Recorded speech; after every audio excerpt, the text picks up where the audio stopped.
నమస్కారం. ఇది సంగతికి స్వాగతం. గలగల గోదారి కదిలిపోతుంటేను, బిరబిరా కృష్ణమ్మ పరుగులెడుతుంటేను, తెలుగు నేలకు జీవన రేఖలు భాగ్య విధాతలైన గోదావరి కృష్ణవేణమ్మను కీర్తిస్తూ పలికే పలుకులివి.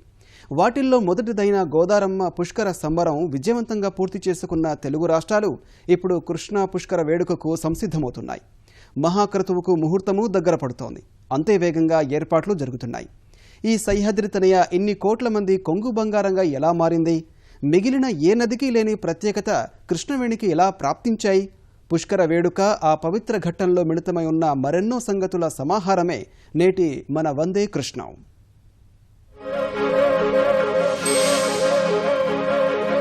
అదిగో కృష్ణవేణి పుష్కరాల మహోత్సవం.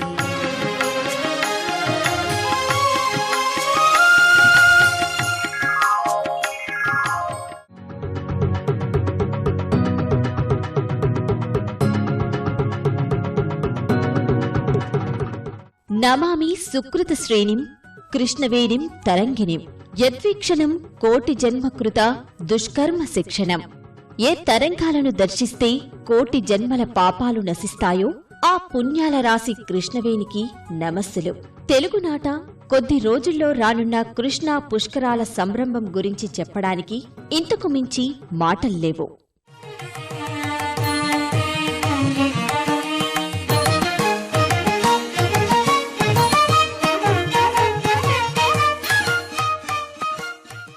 వచ్చే నెల 12న సూర్యోదయం నుంచి తెలుగునాట కృష్ణా పుష్కర శోభ విరాజిల్లనుంది. ఇరు తెలుగు రాష్ట్రాల ప్రభుత్వాలు ఆ మహాక్రతువుకి ముహూర్తం కూడా ఖరారు చేశాయి. ఆగస్టు 12 ఉదయం 5:54 ప్రారంభించాలని, పుష్కర పుణ్యస్నానాలు ప్రారంభించాలని తిరుమల తిరుపతి దేవస్థానం ఆస్థాన సిద్ధాంతి తంగిరాల వెంకటకృష్ణ పూర్ణప్రసాద్ సూచించారు.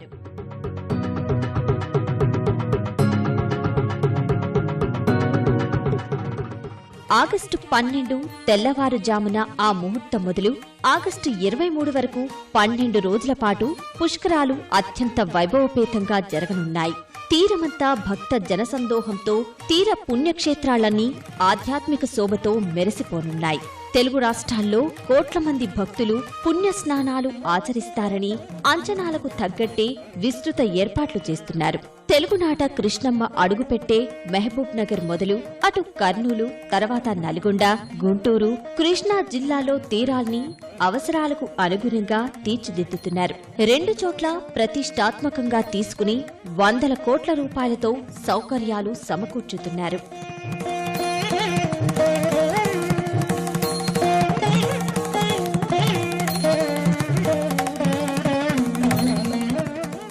ఈ 12 రోజులు నదీ స్నానాలు, దాన ధర్మాలు, పిండ ప్రదానాలు పుణ్య ఫలాన్ని ఇస్తాయని ఎన్నో తరాలుగా నమ్ముతున్న విశ్వాసం. అంతేగాక ఐతిహ్యాల ప్రకారం కృష్ణానదికి ఉన్న ప్రత్యేకతలు ఈ పుష్కరాలకు మరింత ప్రాధాన్యాన్ని తెచ్చిపెట్టాయి. శివకేశవ స్వరూపంగా మహాపాపాలను పోగొడుతుందన్న నమ్మకమే అందుకు మూలం.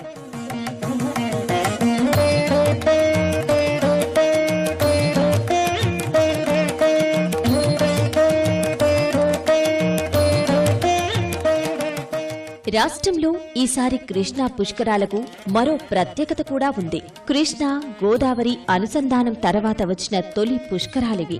ఆ సంగమ స్థానంలో పుణ్యస్నానాలు ఆచరించిన వారికి తెలుగు వాళ్ల గంగా, యమునలైన 2 నదుల జలాల్లో మునిగిన ఫలితం దక్కుతుందని పెద్దల మాట.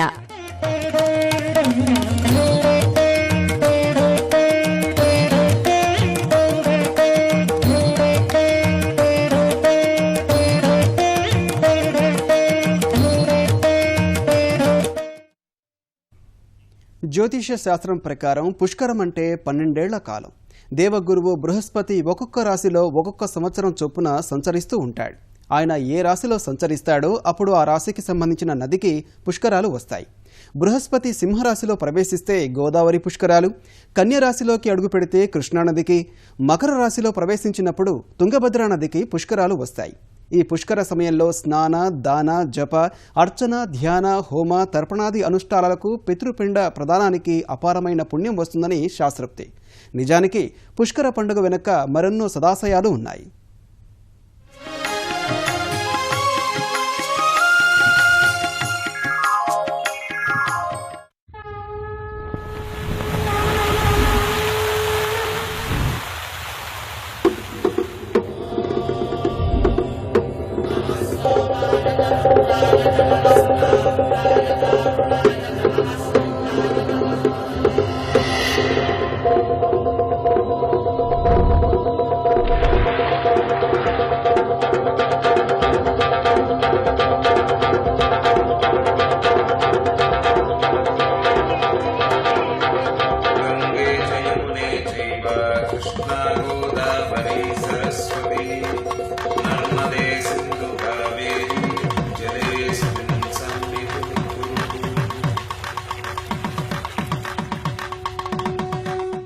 పుష్కర కాలంలో చేసే కర్మల వల్ల శారీరక మానసిక మలినాలు తొలగి పవిత్రత ఆధ్యాత్మిక తేజస్సు కలుగుతాయి. బంగారం, వెండి, భూమి, ధనం, గోవులు, ధాన్యం, లవణం, రత్నాలు, అశ్వం, పండ్లు, బెల్లం, వస్త్రాలు, తైలం, కూరగాయలు, తేనె, పీట, అన్నం, పుస్తకం ఇలా ఎవరి శక్తిని బట్టి వారు రోజుకు కొన్ని చొప్పున దానమివ్వడం వల్ల సుఖ సంపదలు సహా ముక్తి కలుగుతుందని అంటారు.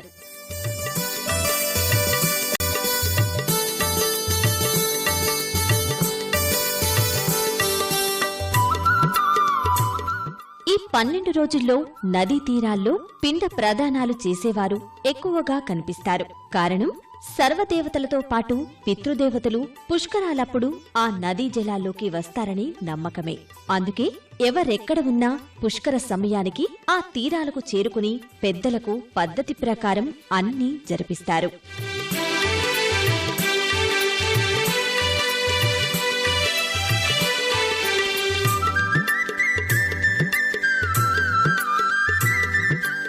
పుష్కర ప్రాశస్త్యం గురించి మరింత చెప్పుకోవాలంటే మన చుట్టూ ఉన్న సమాజం, ప్రకృతిని అర్థం చేసుకోవడానికి 2 పద్ధతులు ఉంటాయి. ఒకటి భౌతికమైనది, రెండవది ఆధ్యాత్మికమైంది. పద్ధతి ఏదైనా ఈ 2 పరిసరాల్ని అర్థం చేసుకోవడానికి మార్గాలే. ఈ జీవావరణానికి అంతటికీ జలమే ప్రధానమైనది. ఇంతటి భక్తిభావంతో జలసిరులను పూజించేది అందుకే.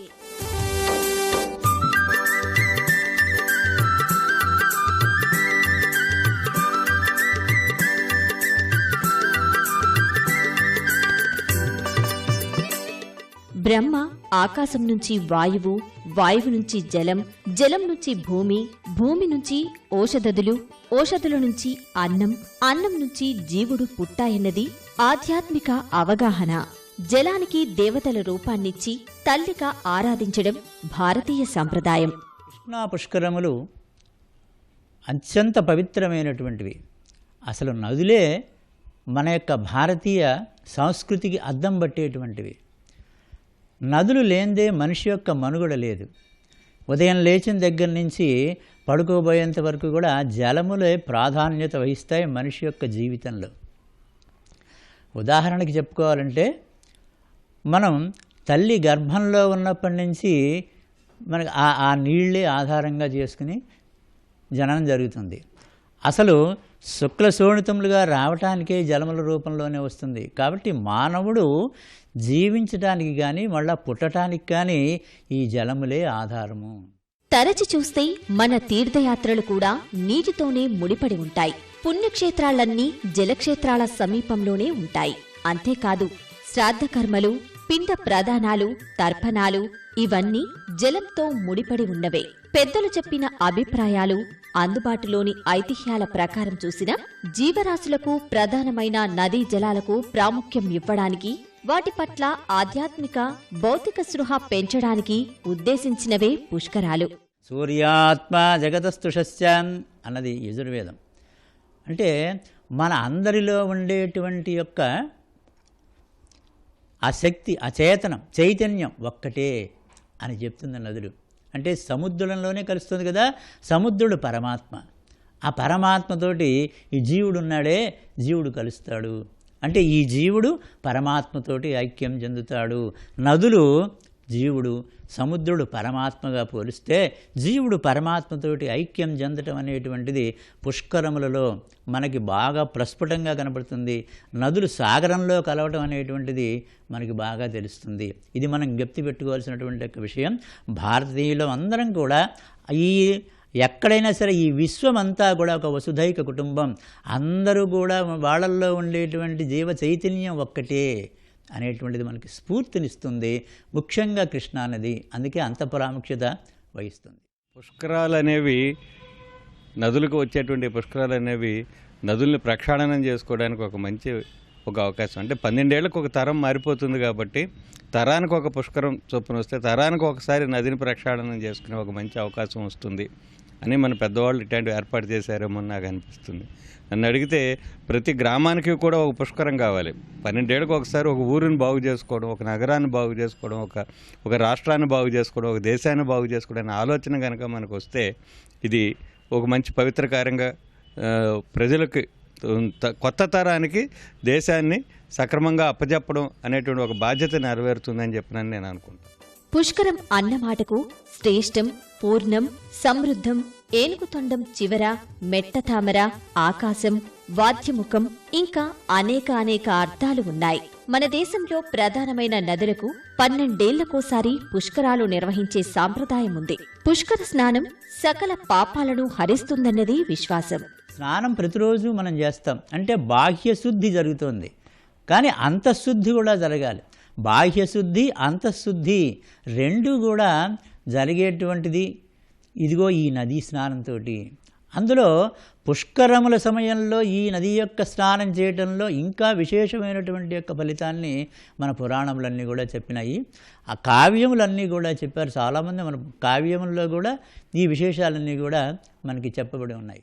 బృహస్పతి ఒక్కో సంవత్సరం ఒక్కో రాశిలో ప్రవేశించినప్పుడు ఒక్కో నదికి పుష్కరాలు నిర్వహిస్తారు. ఆయన కన్యా రాశిలో ప్రవేశిస్తే కృష్ణానది పుష్కరాలు జరుగుతాయి. బృహస్పతి అంటే దేవతల గురువు. బృహస్పతిని విద్య, బుద్ధి, జ్ఞానకారుడిగా భావిస్తారు. ఆయన ప్రవేశం ద్వారా నదులకు పుష్కరాలు రావడం వెనుక ఒక ఆసక్తికరమైన కథ ఉందంటారు. పోషయతీతి పుష్కరం అన్నది పుష్కరానికి వ్యుత్పత్త్యర్థం. పుష్కరం అంటే పోషించేది. నీరు జీవావరణ పోషణకు ఉపకరిస్తోంది కనుక భౌతిక దృష్టితో చూసినా ఈ అర్థం సరిపోతుంది. ఆధ్యాత్మిక దృష్టితో చూస్తే నీరు లక్ష్మీదేవి జన్మస్థలం. అసలు పుష్కరములు అంటే జలములు అని అర్థం సంస్కృతంలో.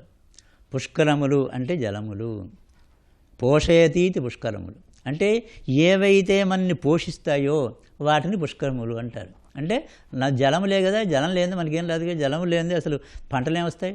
నదుల కోసం నదుల్లో నీళ్లు కావాల్సిందేగా. కాబట్టి జలములు లేనిదే ఏ పని జరగదు. కాబట్టి పోషయతీతి పుష్కర అంటే మనని పోషించేటువంటివి పుష్కరములు, జలములు.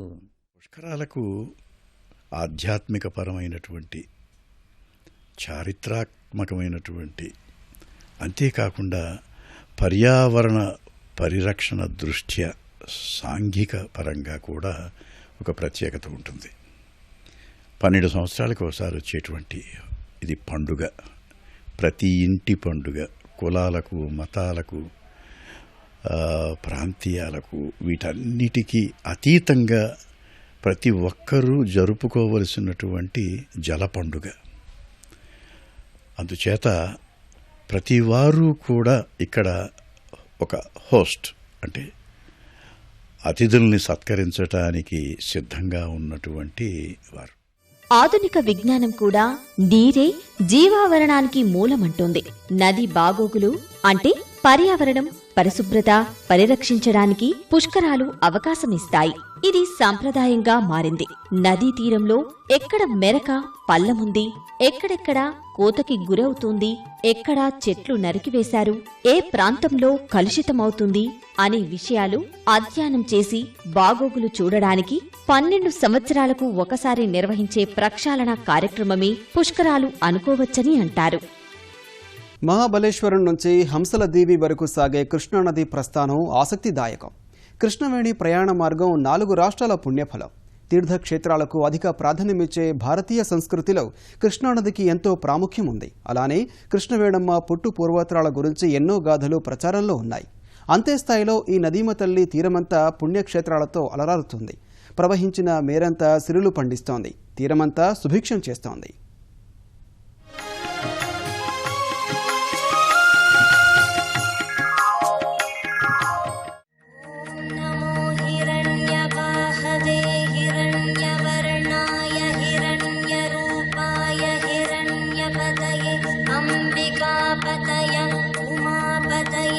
పశుపతయే నమో నమః.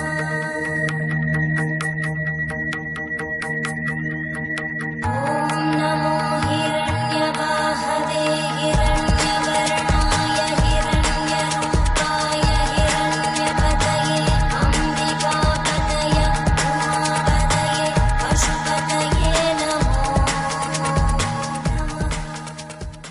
మహారాష్ట్రలోని మహాబలేశ్వర్లో పుట్టి 2 రాష్ట్రాలు దాటి తెలుగునాట అడుగిడుతోంది కృష్ణానది. ఉపనదులను కలిపితే తెలంగాణలో మహబూబ్ నగర్, నల్గొండ, హైదరాబాద్, రంగారెడ్డి జిల్లాలు, రాయలసీమలోని కర్నూలు, ఆంధ్రాలో కృష్ణా, గుంటూరు, ప్రకాశం జిల్లాలకు ప్రాణదాయినిగా నిలుస్తోంది. మొత్తం మీద 1400 కిలోమీటర్లు ప్రయాణించి బంగాళాఖాతాన్ని చేరుకుంటుంది.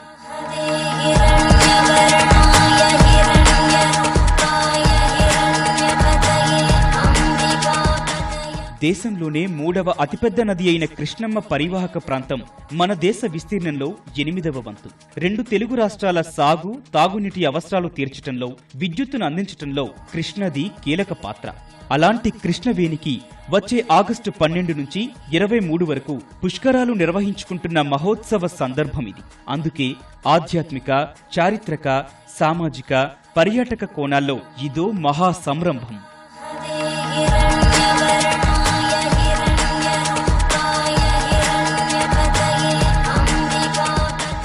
ఈ నదీమ తల్లికి ఎన్నో పేర్లు.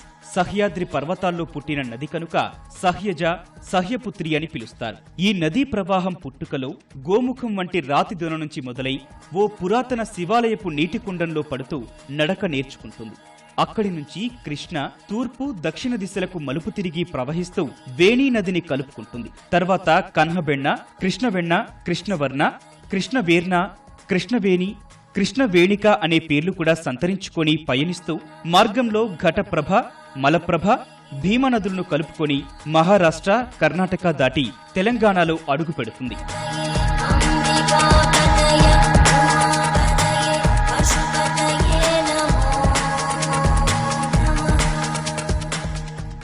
మరొక కథ ప్రకారం కృష్ణ అంటే విష్ణు రూపం, వేణి అంటే ఈశ్వర రూపం. ఆ రెండూ సంగమించిన స్థలం కోటి తీర్థాలకు సమానం. అదే మన కృష్ణవేణి. కలియుగ ప్రారంభానికి ముందే బ్రహ్మ, విష్ణుల ఉపాయం కోరిన మహర్షుల వినతి మేరకు ఈ ఏర్పాటు జరిగిందని చెబుతారు.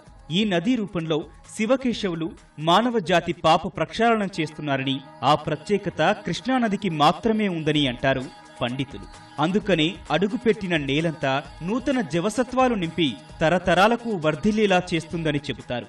ఈ నదికి శివకేశవులకి భేదము లేనటువంటి యొక్క నదిగా మనం వీటిని వర్ణించడం జరుగుతుంది.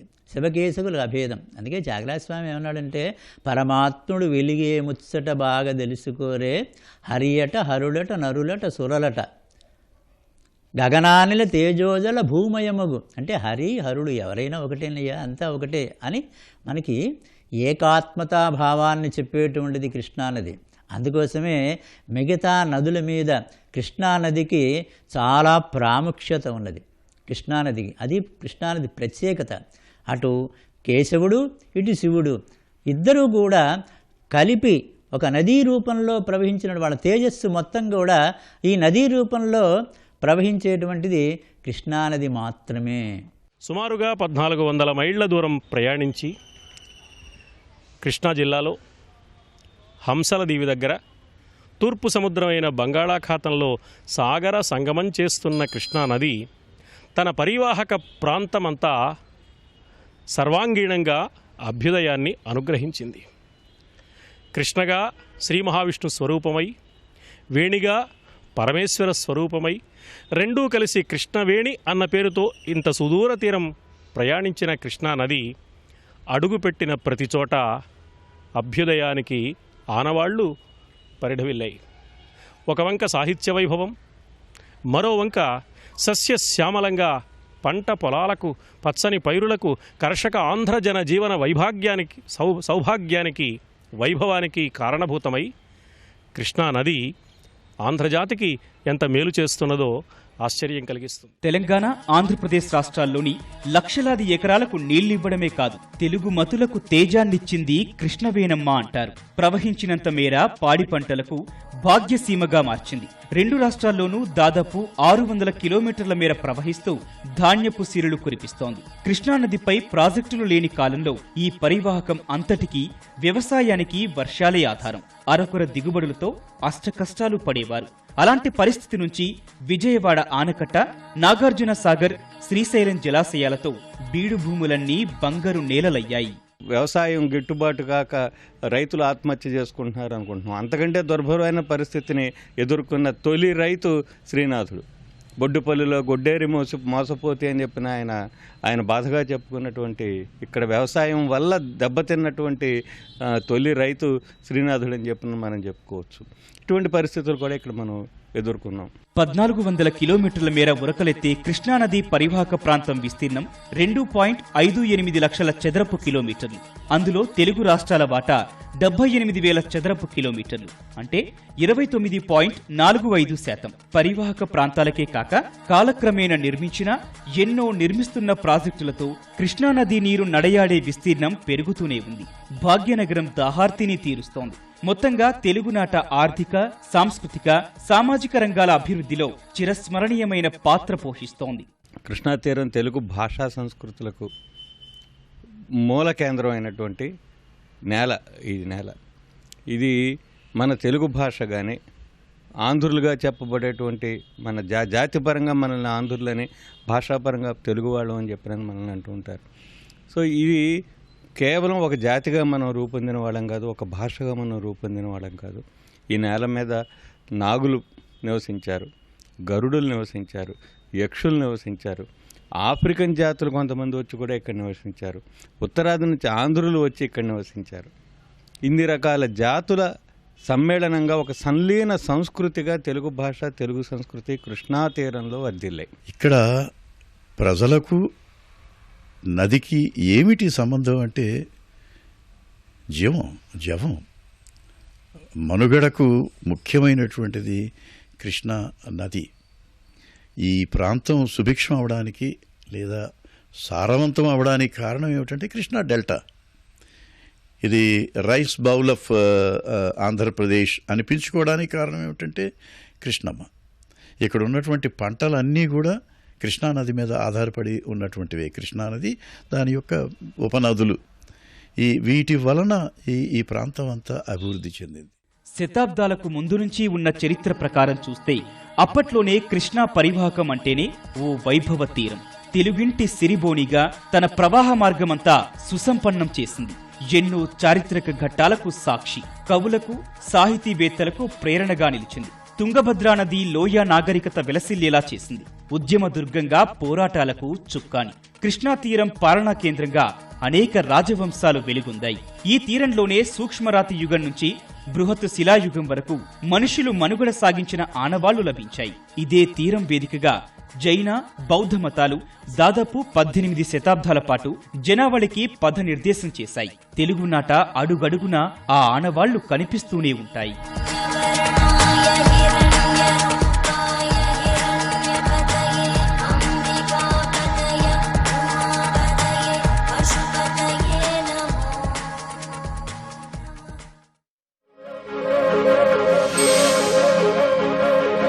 అదిగో కృష్ణవేలి పుష్కరాల మహోత్సవం.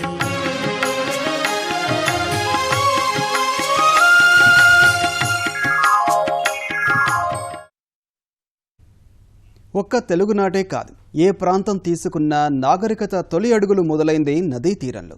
నదిని ఎంత పూజ్యభావంతో చూస్తున్నామో నదీ తీరాన వెలిసిన సంస్కృతిని, నాగరికతను అంతకన్నా ఎక్కువ శ్రద్ధాశక్తులతో పదిలపరుచుకోవాలి, విస్తృతపరుచుకోవాలి. కృష్ణా తీర వాసులకు జీవనాధార అయిన జీవావరణాన్ని పరిరక్షించుకోవడం అన్నింటికన్నా అత్యంత ప్రధానం.